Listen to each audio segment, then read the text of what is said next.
Well, surprise, surprise, surprise.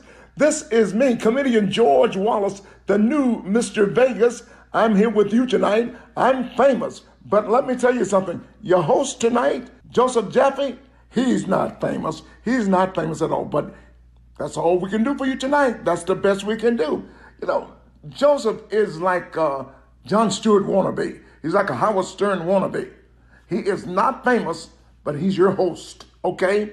Maybe he'll do good tonight. This is what you paid for. This is what you get. So, ladies and gentlemen, maybe you want to show him some love. Please welcome the not-so-famous Mr. Joseph Jaffe. Make some noise. Make some noise.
Look, it's January 9th, 2023, and even though the show is pre-recorded, it's the first show that I'm recording in 2023, and therefore it may not be live today, but it will be live most likely this week. In fact, Anne Handley is waiting in the sidelines, not actually waiting in the sidelines. That would be kind of weird and creepy. Hey, Anne. No, she's not really there, but maybe she's there. I don't know. Maybe she's there. Maybe she's not. But I'll tell you who is here. The one, the only, George Wallace might be Mr. Vegas, but Mr. Virtual Keynote, Shawn Kanungo, the great, the one, the only, the man, the legend. I'm the myth. He's the man and the legend. He will be here. It is his second time on the show. And of course, you know that when you are a 5-time guest on the show, you get your own smoking jacket. Why is it even called a smoking jacket? Nobody cares about SNL anymore. What they care about is JJNF. Joseph Jaffe is not famous, but my next guest is. So I am going to attempt to push the show out. That sounds a little bit constipated, but still, it's going to come out sooner rather than later. Why? Because I've missed you. I've missed you so much. And so I want to do a little bit of a recap, a little bit of a past, a little bit of a present, a little bit of a future. I ended last year with the incredible, John Lee Dumas was my final guest of the year of 2022. And don't let the door hit you on the way out. And then just for a little bit of just incredible inspiration, insight, upliftment, entertainment. I had the amazing Violetta Zironi on the show, and she performed Moonshot, and I thought it might just be a good idea to give you a little bit of a reprise, a little bit of a recap of her magnificent performance. So let's go in the Wayback Machine, not that way back, to final week in 2022. The power of audio is so powerful. I mean, I believe in video. This is a video show, but the power of audio is just incredible. And I just heard the song and I was like, this is magic. I wonder if she'll come on the show and perform moonshots. So if you would be so kind, I will, as I always say, disappear into, as Mike Tyson would say, Bolivian, and let you do your thing. And please take it away. Let's absolutely do it. This is, yeah, like Joseph said, this is my song Moonshot. I perform on Twitter Spaces pretty much 24 hours a day. So I hope you like it.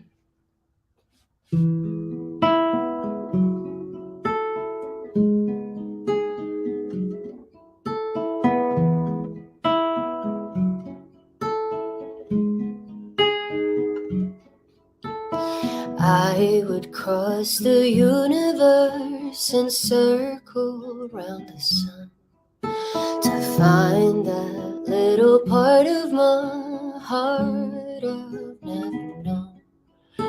And I would give up everything. I would defy gravity, 'cause something's out there telling me I am not alone. And I would travel far and wide to reach my destination, fly among the stardust, realigning constellations. So fire up my rocket ship, I'm ready to risk it all, 'cause you and me are meant to be the moonshot of the moon.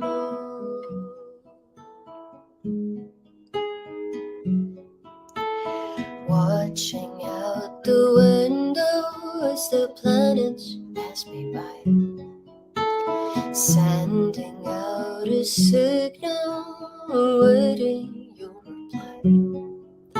I'm not afraid of loneliness, but you're the only thing I miss. So if you're there in the abyss, send me back aside, and I would travel far and wide to reach my destination, fly among the stardust, realigning constellations. So fire up my rocket ship, I'm ready to risk it all, 'cause you and me are meant to be the moonshot of the moon.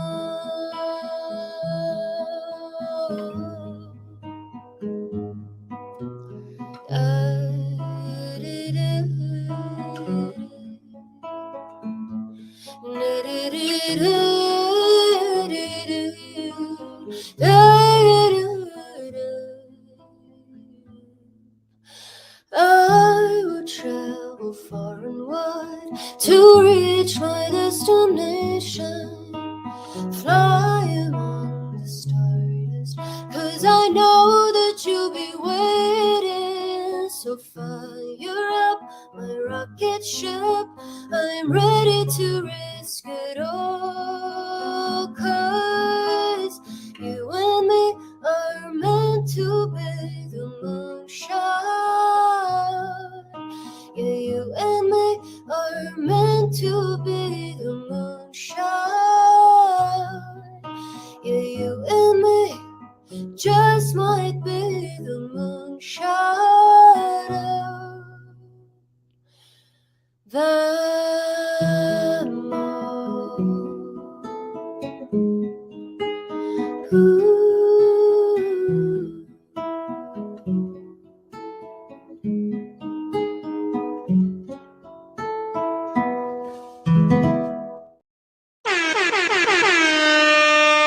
I just thought it was the best way to kick the new year off, the way that we left and we ended the old year, with just incredible talent, beauty, the power of the creator economy.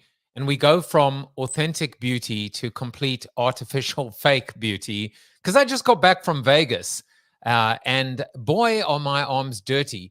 And it was It was interesting. All I can say is Rio is not the place where Carnival takes place. It's actually a very dirty hotel in Las Vegas. This is not the Rio. This is the Venetian. You know what? They've actually done a pretty good job of being able to fake St. Mark's Square and everything else. But I was there for Consumer Electronics Show. I almost won a jackpot, apparently, but maybe not. And it was a good opportunity to be IRL with many people again. And I'll probably talk about that over the course of the next several weeks. I'll be delivering a few keynotes as well through the on-air webinar component of StreamYard. So follow me and just stay close to me on the Twitter, and I will make sure that I share some of those with you. Now, I said from past to present to future. Many of you know that we have a beautiful collective cafe, a beautiful little virtual cafe, virtual coffee, Monday through Friday, 8 to 9 a.m. Eastern Standard Time in Alpha Collective's Discord server. It is free. It always will be free. And it's amazing, from manifestation Monday to no agenda Friday to being able to do live reads of books. Maybe we'll even do a live read of Shawn's new book, and hopefully he'll even come and cameo and join us for 1 or 2 sessions at some point throughout the year. But out of this, we were creating all of this content, and suddenly the idea came up, and I forget the exact genesis or germination of it, but in about, I don't know, 25 minutes today, we've actually set up now a podcast. So Collective Cafe to Go is now available to you. It is now available to anyone who might not be able to join us live Monday through Friday, 8 to 9 a.m., 5 days a week. You now have the ability to take us with you as you commute, as you treadmill, as you get the kids ready, or as you are returning from a long, hard day at the office, whether that is IRL or not. So please check it out. Go to bit.ly/Collective Cafe to Go to subscribe, or actually join us live in the server. Today, we spoke about continuity plans, contingency plans, mental health. We spoke about the unfortunate passing of Twitch, personal brands and branding, and so much more. So, look, I normally would give you a little bit of a seated soliloquy, but I've been yapping on enough. So you're just going to have to tune in another time to hear about Stuck in the Middle, because it's time to, we're not even going to do that. We're just going to go back to Shawn, and I'm just going to jump right into our very special guest, because I don't want to take any more time away from this wonderful, wonderful man. Shawn Kanungo is an author and globally recognized innovation strategist. He advises leading organizations and executives on disruptive trends. He's been recognized as Avenue Magazine's Top 40 Under 40 and by GQ as the sexiest man alive for 10 years running now. In 2021, he was named in Forbes as the best virtual keynote speaker I've ever seen. And certainly that's true for me too. I mean, he's the best virtual speaker I've ever seen. I'm not the best virtual speaker. You know what I mean? Shawn's content on innovation has garnered millions of views, respectively, across LinkedIn, the TikTok, and the Face Meta book. His best-selling book, The Bold Ones, McGraw-Hill, Lucky Publishers, unpacks the DNA of disruptors, and maybe I can find out, do I have the DNA to be a disruptor? Shawn, welcome back to the show. Well, Joseph, I'm so excited to be back on the show. It means a lot. This is the second time running, and I just want to say this, okay?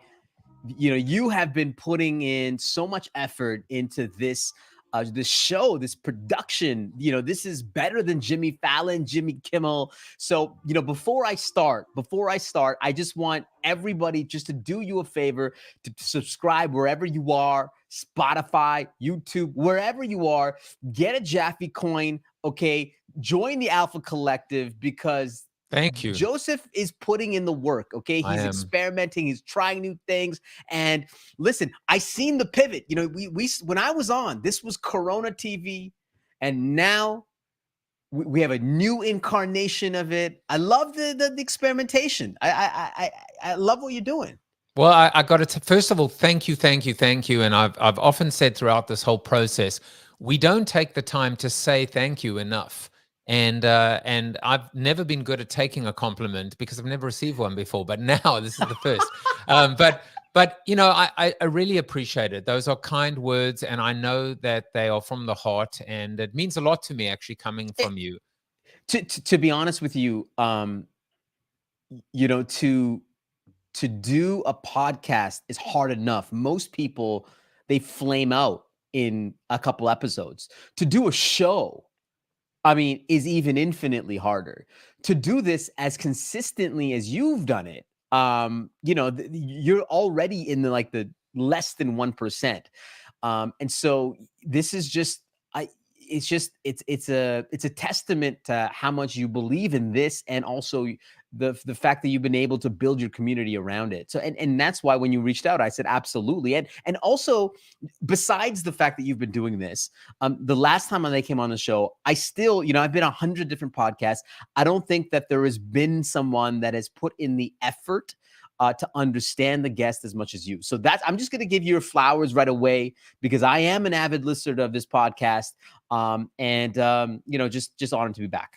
Well, I see your flowers, and I also raise you flowers, because I still tell people, and I always will tell people about the incredible work you did. I mean, when everybody was isolated and stuck in their homes and trying to become the world's greatest virtual speaker, you went and found an empty theater and turned it into your magnificent stage. And you've done something that I love precedent busting people. I love people that set the precedent. I always say there are two types of people in the world. There are leaders and followers, and guess what? 1% of 1% are the leaders, and the rest are followers. If you're lucky, you're a fast follower, but most people are slow followers. And you went and did something that I still don't know that anyone else has done or even emulated. So flowers back to you, my friend. Yeah, and well, I appreciate it. And just for context for the folks watching this, when the pandemic hit, you know, just like you, I was trying to find my voice, and I wanted to do something completely differentiated. So got my team, and we rented out theaters across our city, and you know, did hundreds of different, you know, keynotes in these theaters, and really raising the game. And we're still doing it. We're in 2023. Like 3 years after the pandemic, and we're still doing it. And it's been amazing to continue to experiment, continue to improve, and see how we can make a better show. And it's been great. Obviously, I've been, you know, back in person. You know, most of, you know, my events now are back in person, which I love. I love the energy of a room, but I just, would love virtual. We'll continue to do it, I don't know, for the rest of my life. It's been incredible. You know, it's so funny because you use the word show, and I refer to this as a show because it is a show. It's not it's not a podcast, it's a show. But also we are performers. We're giving a performance. It's not an act, but it is an act. It's not an act as in it's fake, but we are giving of ourselves. I don't know about you, but I've always, when I've finished a keynote, I'm spent. I have no energy. I am empty because I've given everything physically, mentally, spiritually, emotionally to my audience. And so I love the fact that you use the word show, because everything in our lives is a show. We're putting on a show. Otherwise, we are just spectators to our own lives, as opposed to being, you know, the star of the show. And that's not meant to be in an egotistical or narcissistic perspective at all. But I still believe that when I die, the world dies. It is this existential point of view that says I must see the world through my eyes. I must be able to maximize this opportunity to touch, to engage, to inspire people. Otherwise, I'm nothing but an oxygen invader.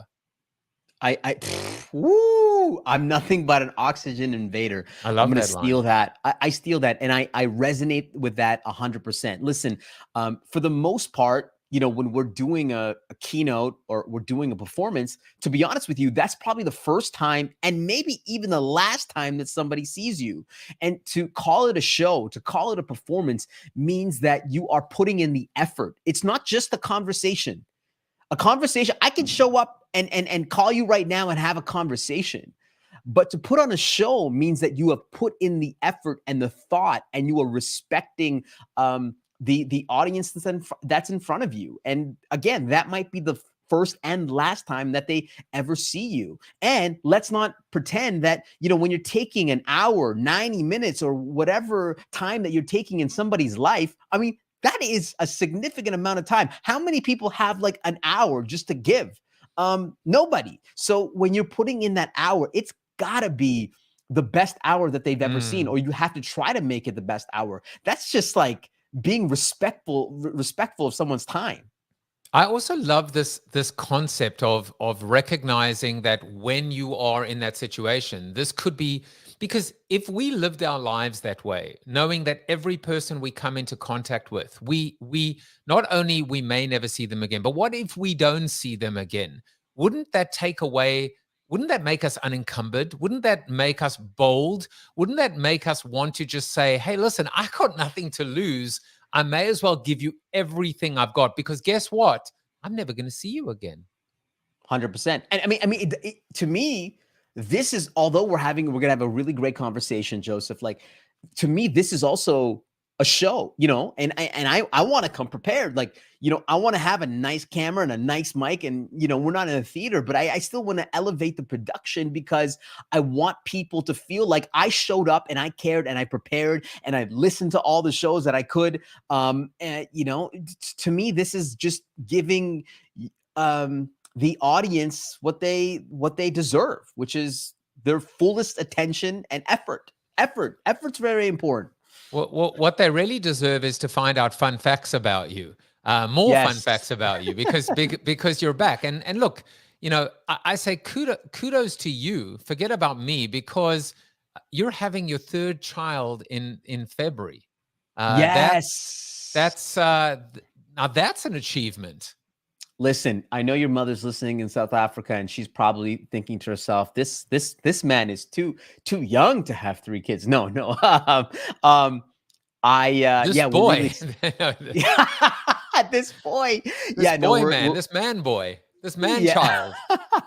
And I know you're a devoted father, and the trials and tribulations of having kids, and we're just excited to have a third and see how that's gonna create opportunities and a lack of sleep in our life. It's gonna be great. So you're give gonna me some advice. Listen, before I get on, give me some advice. By the way, I need some advice. I give me your kids are a little bit older than me, so just mine are 6, 3, and we got a new one. So give me some advice. Yeah, for advice, I'm going to have to go to my special soundboard to say you are. No, you didn't expect that. Thank you. Okay. Take advantage of the quiet time. I remember sitting with my daughter when we were in the city. She was my firstborn, and it would be 3 a.m. and 2 a.m. and 4 a.m. And what I've realized is the quiet time, and it can be the quiet time, is just the most beautiful, peaceful time in the world. It's your time. There's no text messages. There's no email. There's no notifications. And when you've got this beautiful child in your arms sleeping, your wife is fast asleep. You're doing the shift. It's just a beautiful time. We used to watch. Sometimes there would be some baseball on with the sound off, and it's just take advantage of the quiet time. Even amidst the chaos, there is just beautiful peace and serenity, especially when you're close to one of the most important people that you will ever meet and know in your life. Yes, absolutely. Absolutely. I guess the other piece of advice that I'd love from you, because I don't know about you, obviously this is the third time that my wife is pregnant, and every time my wife gets pregnant, I get pregnant. So, and you look amazing, by the way. How if you don't mind me asking, how much weight did you I'm looking 20, 30 pounds. No, I've lost about 20 and the goal Okay. 22, 23.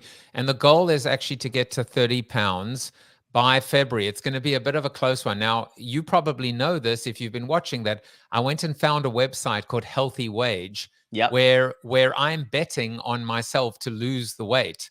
And if I don't, I'm going to lose $600. And if I do, I'll win $84. But of course, you're winning at the game of life. You're winning at health and wellness. And so it's been a combination of the gamification of weight loss with a little bit of gambling and intermittent fasting and a bit of Love it. Peloton. So put them all together. And I've still got a ways to go. I just came back from South Africa. I put on 9.5 pounds in 9.5 days, equals a great vacation. Hey, that sounds You look like a good, great man. vacation. You look great. Okay, well, I appreciate it. Ask me in February. You know who you look like? You Who's look that? like a Canadian celebrity, in my opinion, because you once impersonated a Canadian celebrity. So I- who knew that that the Kanungo was from Canada? well, Who should I have said? Jim Carrey, Mike Myers, with your sense of humor.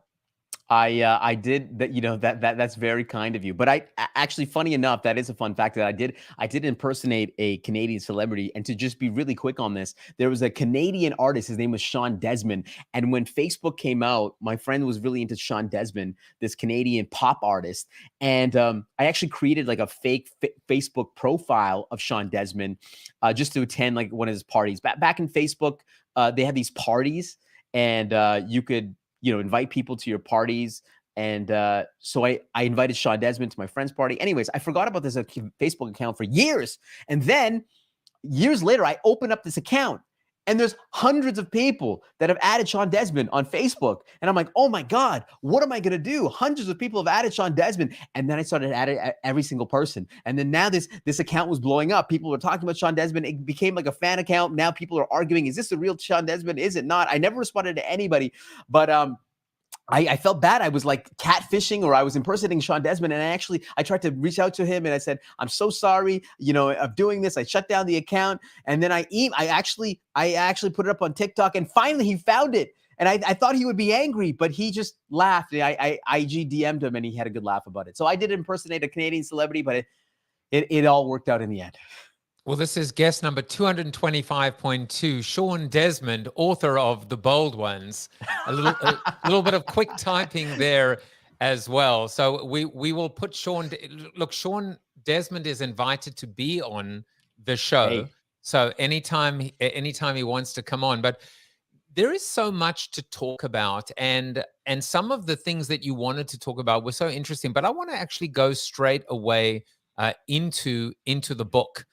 Into the bold ones, because Ooh, I like it. Oh no, wait! I can do more. I can do more. I can do this and I can do that. And well, I love thought leadership and I love thought leaders. And over the last month, even I've been defending the phrase. I've been defending the phrase to make sure that when people go, they roll their eyes. I go, no. Let me tell you something. To be a thought leader, which you are, you need to be consistent. You need to have demonstrated your quality contribution, IP, etc., over a period of time. You need to create originality. You need to be able to put your own unique spin on it. You do everything like that. So I love bringing in someone, especially someone that I know, that I like, that I trust, that I respect, and find out more about what they're up to. So tell us about the bold ones. It's very Apple-ish, right? Here's to the rebels, the misfits, the square pegs in the round hole, the bold ones. Tell us about what it is to be a bold one. I've been speaking and working in this space around innovation and disruption my entire career. And although I've been working with organizations on this front, what I was actually really passionate about was applying the idea of innovation to the individual. Like, how does an individual become bolder? How do they innovate within their industry? How do they disrupt their own industries? That's what I was really passionate about. So I wanted to do something and collect stories across history, pop culture, and sports and academia, just to understand how individuals throughout history have gone out and disrupted and been bold. And what I really discovered was that actually there's no skill in being bold. There is no blueprint of being bold. We actually all have the ability to be bold. We all have the capacity to be bold. And what this book is trying to return to our natural state, to be natural innovators and problem solvers, and to be bold. And I wanted to describe all these different ways that you can go off and do that. And I'm really passionate about this concept. So that's kind of like a little bit of the origin story of it. Okay, so I try to really go into this idea of bold, because for you to own the word bold and this idea of boldness would require, and I'm sure you will deliver and then some with a little bit of interest, a unique take and a unique perspective on what it is to be bold. So I went in and I looked for some not definitions, but some quotes. But I didn't want safe quotes. And as I did a little bit more research, I found out that being bold isn't always good. That there's actually there can be a negativity about being bold, sometimes about being ignorant, sometimes about bravado, that there needs to be, it's bold with something else. And this is the quote I found for you. The bold are helpless without cleverness. And I've never had him on my show, but apparently Euripides is the, he may have come a little bit before you and me. He might be one of the Stoics back in ancient Greece or ancient Rome. The bold are helpless without cleverness.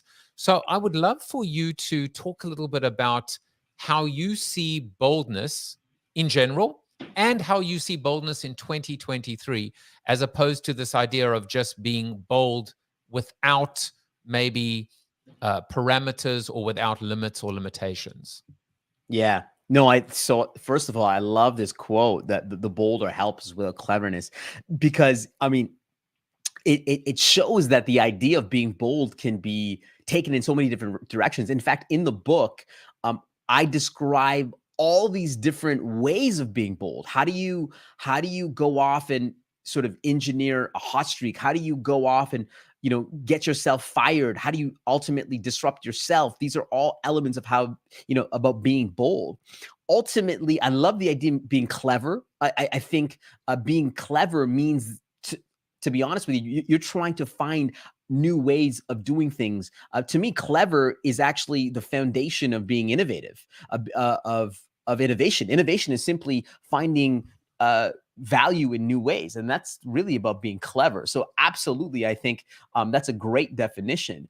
To me, what I think the through line, what I've discovered, obviously I've spent so much time and research around the idea of boldness, is that actually we always think that the bold ones are the people that are unafraid, that they're willing to go into any situation, and they have their their chest puffed out, and they're ultimately confident. But at the end of the day, to me, boldness is about the people that are still afraid or continue to be afraid, but they're bold enough to move forward. They still move forward and try new ways of doing things, even though the entire world around them is telling them no, even themselves being afraid. So to me, that is the through line through the book, is how do you, to me, I always say this, that the most dangerous person in the room is the person who's most afraid, but bold enough to move forward.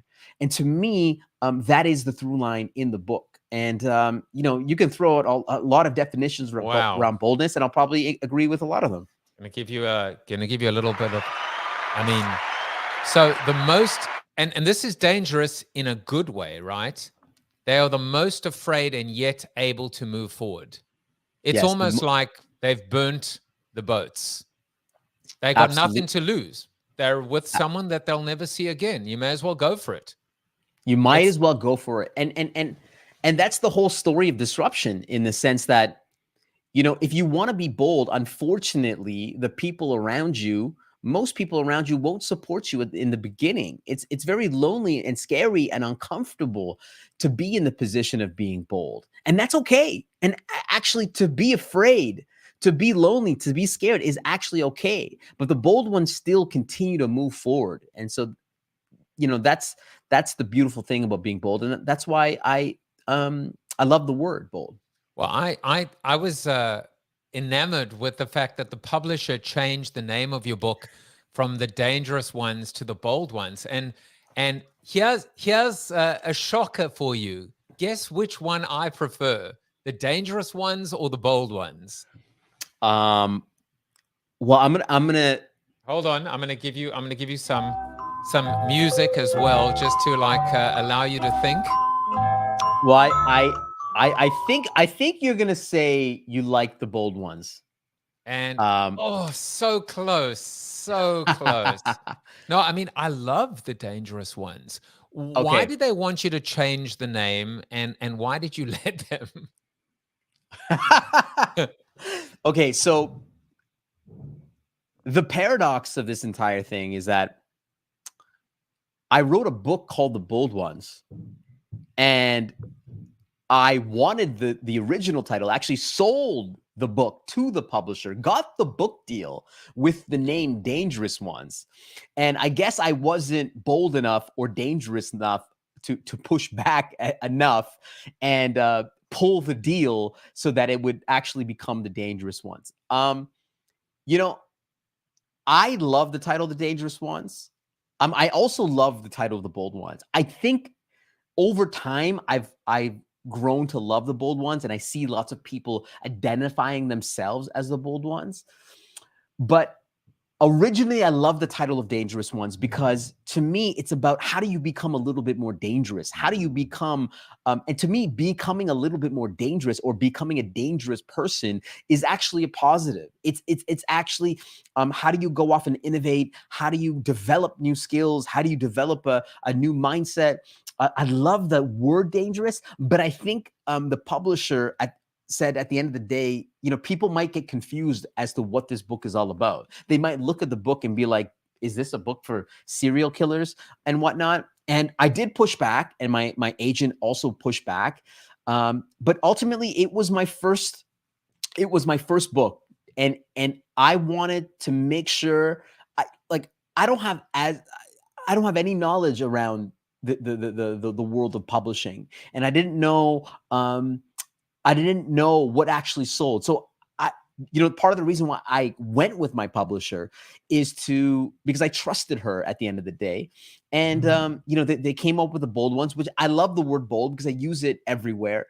And so, we ended up using The Bold Ones. I'm not going to lie to you. I still prefer The Dangerous Ones. And I didn't know it was your first book. I assumed you'd written like 342.1. No, yeah, it is my first book. Well, congratulations. Look, you made the right decision at the end of the day. Okay, tell me why. Simply because, remember, I wrote a book called Built to Suck. And even the word suck has, it's polarizing. It's more prickly. And there are some people that just can't deal with the word.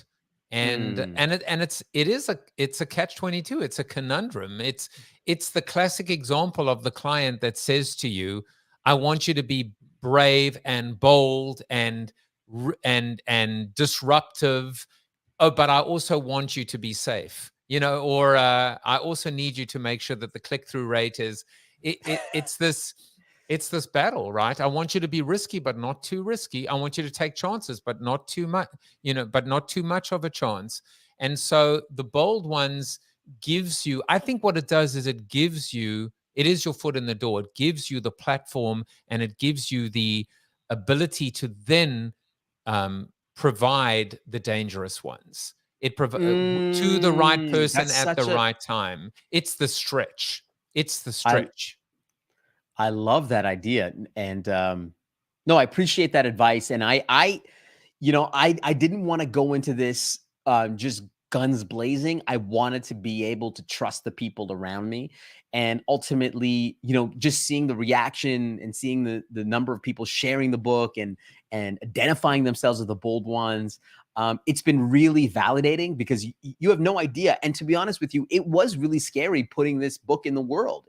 I didn't know how it would resonate. This is very different from what I do in my keynotes. I don't really talk about the people that I talked about in this book. And it was scary, but just to see how many people have shared it and talked about it, it's been really, really cool. So I know you're accomplished author, and I don't know if it was a scary process for you, but it's really unnerving to get your words, your mind, and put it on people's desks all around the world. That's a scary, scary thought. And I really love everyone. By the way, it's a great cover. I love everyone sharing the book and how you've celebrated them sharing the book. It's fire. I mean, it is fire. It's beautiful colors. It is about being able to put yourself out there. And then there's a word in there which I really immediately noticed, which is the word indispensable. So Yeah. what you will often hear being pushed back is no one is indispensable. Everyone is replaceable. Don't become, this morning I tweeted, be humble or be humbled. So when we live in a world, a continuum between hubris and humility, when we live in a world where we have to be confident, but not put the con in confident, or on the opposite side, suffering from imposter syndrome. I want to hear your take on what it is to be indispensable, and in fact, if that is achievable. Yeah. Well, ultimately, when it comes to being indispensable,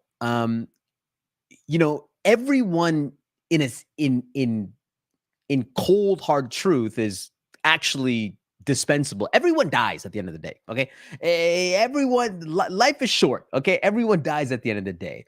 But the idea of being indispensable in your career means it's being someone that is continuously innovating. It's someone that is continuously providing value, whether it's within your organization or as a founder, as an entrepreneur. When you continue to explore, when you continue to learn, then you become indispensable. I believe that the greatest competitive advantage is someone that is willing to continuously explore and to innovate. And to me, that's how you become indispensable. And when you look at somebody within their career, let's say they're the accounts payroll, the accounts payable person, just to start. If you continuously upskill, if you continuously explore, learn new technologies, learn new ways of leading people, managing people, learn new ways of automating your work, you will continuously provide value to not only the organization, but to yourself. And to me, that is actually how you continuously be indispensable. Now, at some point, the gods will come at you and they will dispense you, but at least for the short time that you are alive, dispense you. The short time that you are Your alive, repeat is coming for you. Yes, you will be indispensable. Well, you began that with this great 2-word phrase. Everybody, I think that's one word. Everybody dies. And to me, that immediately brought me back to this idea of this is someone that I'm seeing for the first and the last time. There is a term limit on a relationship. There is a term limit on usefulness. There is a term limit on contribution. And I think that's the ultimate grounding point. If everyone dies, which they do, you may as well make the most of your time present and on this planet to make a difference, to maximize your impact. You're not going to do that by not being bold. That is a fact. There's a great line. It's called Memento Mori.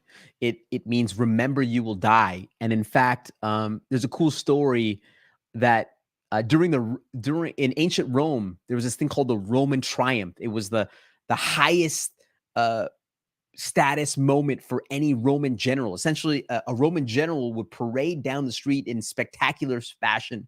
They would show off all the spoils of war. It was an amazing parade. It was the highest status for any Roman to have this Roman triumph. And it's been said that while the general is parading down the street, there would be a slave in the back of his chariot, and the slave would whisper in the ear of the general, "Memento Mori, remember you will die." It was to remind the general that life is short. It was to remind the general that they will die. And so it's to appreciate, even at their highest moment, that that tomorrow is not given. And I think if we tie this back to this idea of an indispensable, it's like, how do you be indispensable with the time that you have? Because remember, you will die. Well, there's another word as well in that beautiful explanation of yours, and that was the word continuously. And I'll tell you a very quick story. I was teaching way back, I don't know, 500 years ago in Johannesburg at a college. And I said to my students, which is the first bank in South Africa that brought out the ATM? And there was Standard Bank, and there was FNB, and there was United. I think one was called Allied or Volkskas. There were a whole bunch of them. And we went in 5 and 7, and they raised their hands and counted all the numbers. And then when I was done with that, I said, okay, today we're going to talk about the third P of price. And I carried on. And then eventually someone raised their hand. They said, "I'm sorry, Professor, you didn't tell us the answer. Which is the bank that brought out the first ATM?" I said, "Oh, the answer, who cares? Because every one of the banks has an ATM. The real question is, what are they doing about it now? And if not, who is in fact innovating?" And so your continuously is fantastic, because it is the ability to just keep on innovating, warts and all, mistakes and all, failures and all. But it is the continuosity, if that's even a word, which it isn't, that I think gives that edge and keeps you on the edge, which includes, by the way, being afraid. So I want to ask you a question. I last month I was doing a keynote, and after my presentation, somebody stood up and he said, "Listen, Shawn, okay, let's say I take all the advice from your keynote, your presentation. I read your book, I read it up and down and all around. And then he said, what's at the end? Like, what's the point? Like, so I'm bold, I'm innovating. What's the point at the end of the day?" And I'll give you my answer. But I want to hear how you would respond to that. The guy was like, "I read your book. I want to be bold. I want to innovate, but what's the point of it? You're going to die in the end anyways." I mean, the point is legacy. The point is the ability to leave the world in a better place than when you found it. The point is to realize, if it is true that you want a nice little segue. How about this one? You are a spec. No one really gives a shit about you. That's one of the things you wanted to talk about. It really is true. Now, you can look at the statement, you are a speck of dust. You are unimportant. You are meaningless. Or going back to this idea of you've got nothing to lose.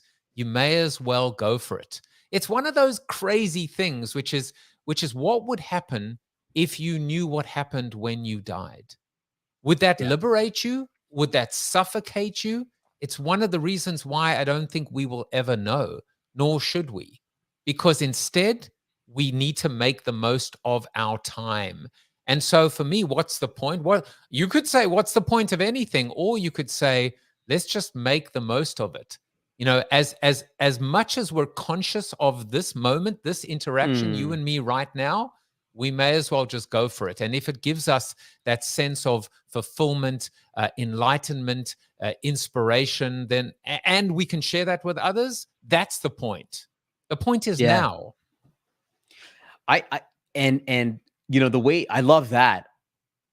And I love that you started with the idea of legacy. I kind of, the way that I answered it was, and now I'm in a room of 1,000 people trying to answer this question. He's basically asking me, why did you write this book? Like, we're going to die at the end of the day. And my response is that, you know, we're actually born to be bold. we're born to be natural explorers, to be innovators. Yet at some point in life, I don't know when it happens, but life just sucks that out of us.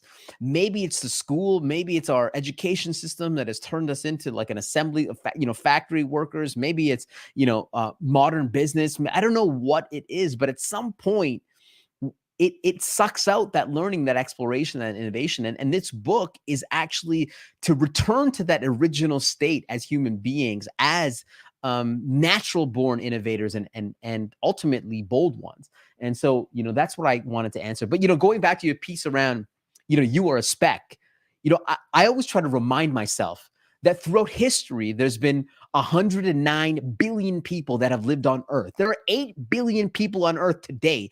There are 192,000 years that humans have been on this planet. And so if you look at the grand scheme of things, you are just a speck. You don't really matter in the grand scheme of things. Unfortunately, you probably won't be remembered. And to me, that's inspiring because that allows us to do the thing. Like, go off and do what you need to do. No one is going to, no one really gives a shit about you at the end of the day. Okay, people are so concerned about how others perceive them. They don't have time to think about you. So go off and do that thing. And that's a reminder that I sort of give to myself. It's really important to understand that we're just a speck. I want to put a little bit of a weird and even a dark spin on that. But then I'm going to bring it back to the light. First of all, that's kind of crazy that there've been 109 billion people on this planet. Was there a census, by the way? Was somebody taking notes? Like, yeah, I track back to every single person. No, there's like a rough estimate as to how many people. So I think it's like 75 billion to like 200 billion. So I just went in the middle. We're going to go. I'm going to say that the census taker was Euripides. But it's the gift that keeps on giving. Hey, love it. Call back. So here's the interesting spin. If you look at your life and you say, I am a speck, I am worthless, I am meaningless, no one will remember me. And yet, when we think about the awful people in this world, the dictators, the autocrats, the killers, the most awful people ever to set foot on this earth, they were able to make a difference by being bad, by being evil, by harming. So wouldn't the opposite apply? Why not actually create the equal but opposite reaction and impact by being so unbelievably creative and constructive and productive that you can actually leave your mark, but in the exact opposite way? If it's so easy for people to be remembered by being bad, it should be equally easy to be remembered for being good. That's a profound thought. And I'm going to think about that. I fundamentally agree. And I think sometimes the bad actors get all the headlines, but it's like, how do we be so unbelievably awe-inspiring and creative and innovative? I love that. I'm gonna meditate on that a little bit. Well, you've asked me a question. I've asked you a question. I love this. And what I love about bold, 4 letters, it's a word that needs to be and needed to be claimed and even reclaimed by someone as good and smart and talented as you, Shawn. And so we need to reclaim it because most people think of be brave, be bold, be courageous. Yet today you've introduced this idea of fear that actually gives you an edge to be a little bit dangerous. I always say, I know enough about enough things to be dangerous.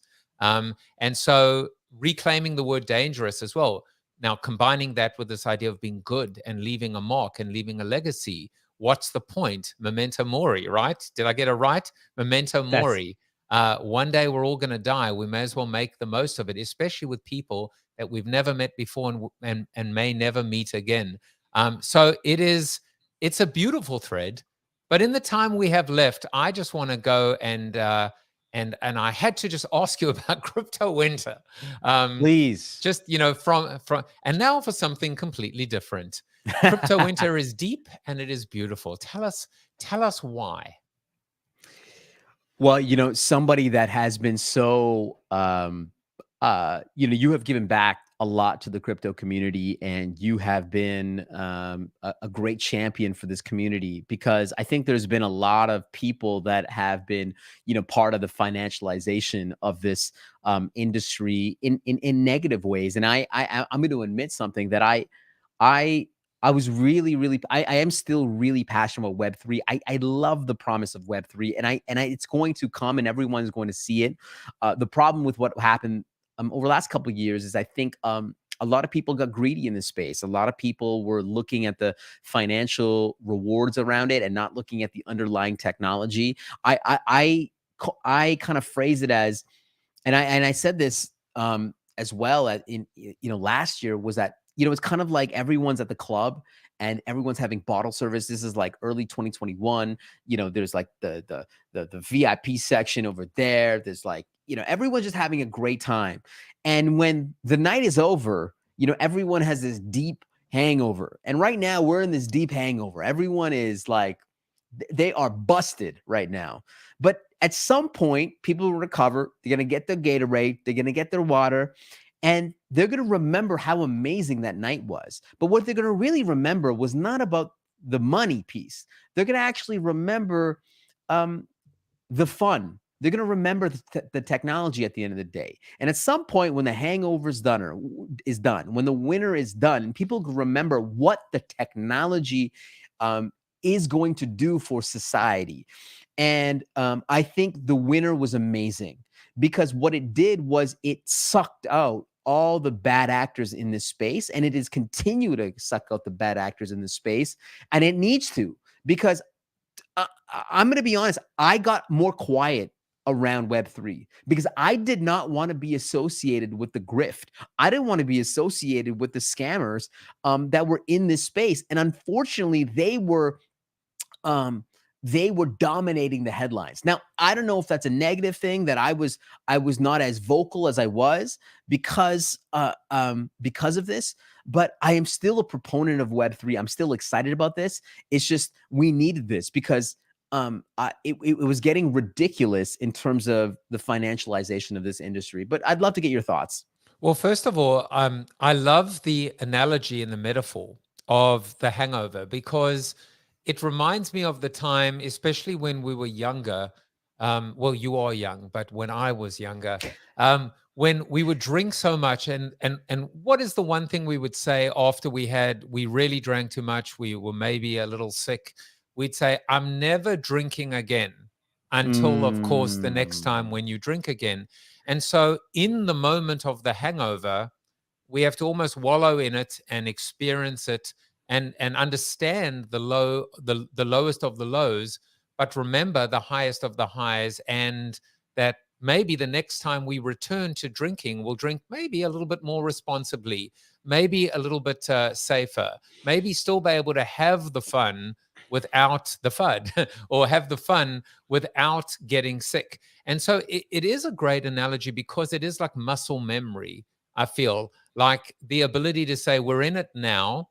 And yes, some people are going to be chased off, and we're going to get rid of the riff and the ref, but we will return, because that's what we do, because we're human beings. That's what we do. Well, we will drink again. And I wanted to ask you, how did you feel with everything sort of going down in 2022, and you were deeper than most in the Web3 space? What was I want to ask about your identity at the end of the day, and the fact that you had tied part of your identity to Web3. That maybe that's a leap. Your identity is you. But in a sense, part of your effort and your time was put into this. So tell me, I want to get your sort of raw thoughts on what you were feeling You, as that happened? you have successfully now reversed the roles. Now it's welcome to the Shawn Kanungo Be Brave, Be Bold show. Well, the soliloquy that I didn't deliver, but I'll deliver it another time, is this idea of being stuck in the middle. And really what I meant by that is it Web 2 or is it Web 3? Is it centralization or decentralization? I'm all in on Web 3, but that doesn't mean that I'm only Web 3. It means that I'm committed to Web 3.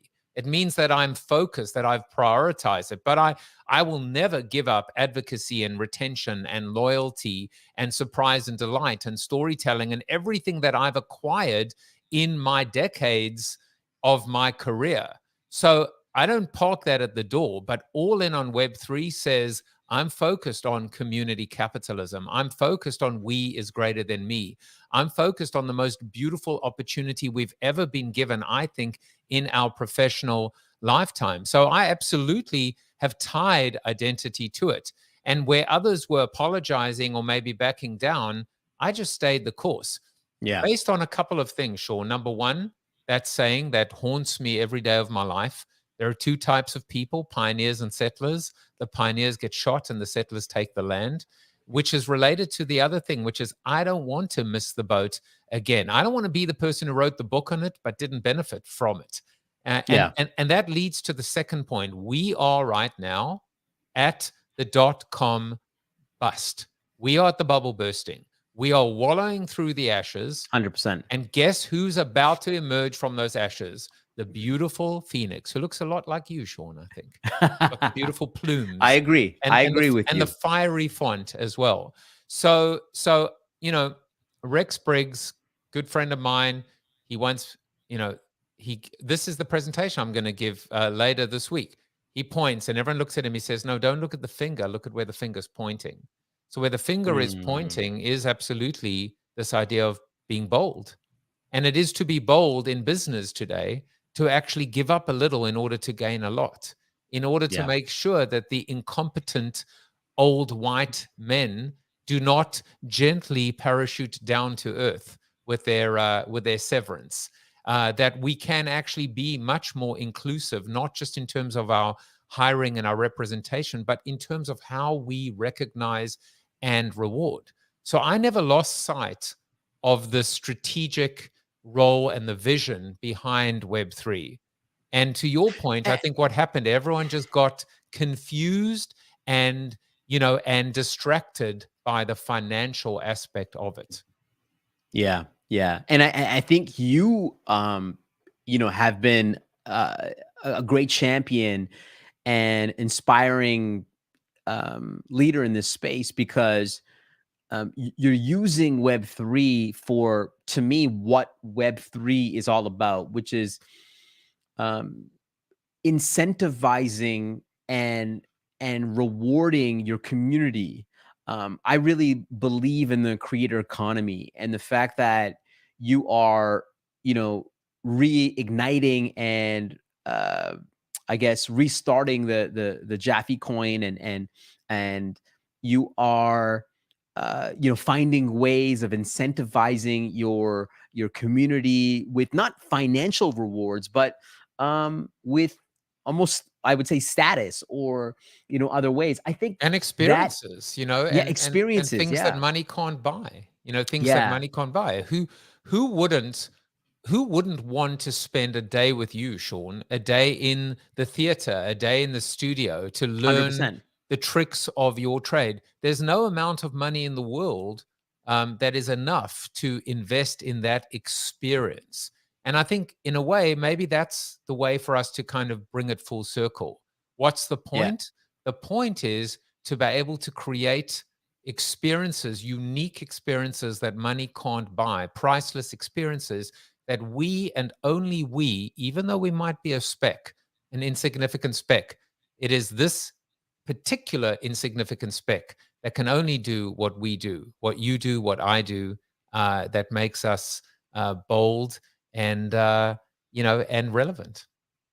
I love it. Well, I guess we're aligned. We're aligned on Web3. So I'm excited to see what comes out of Web3 out of this winter. It might be a cold and deep winter in 2023, but I'm hoping that over the next number of years, the next decade, that people see the full capability and opportunity around this exciting space. I think it's going to be amazing. Guest number 225.2. We're up to 420 or 421 at the moment, but now you can see where you are on the continuum. You're 0.2. I have no doubt that you will be a 0.5. When, as Peter Drucker was once asked, what was the best book you ever wrote? He said, the next one. So we won't get ahead of you right now. Without question, the best book you've ever written, Shawn, is The Bold Ones. So go out and buy the book.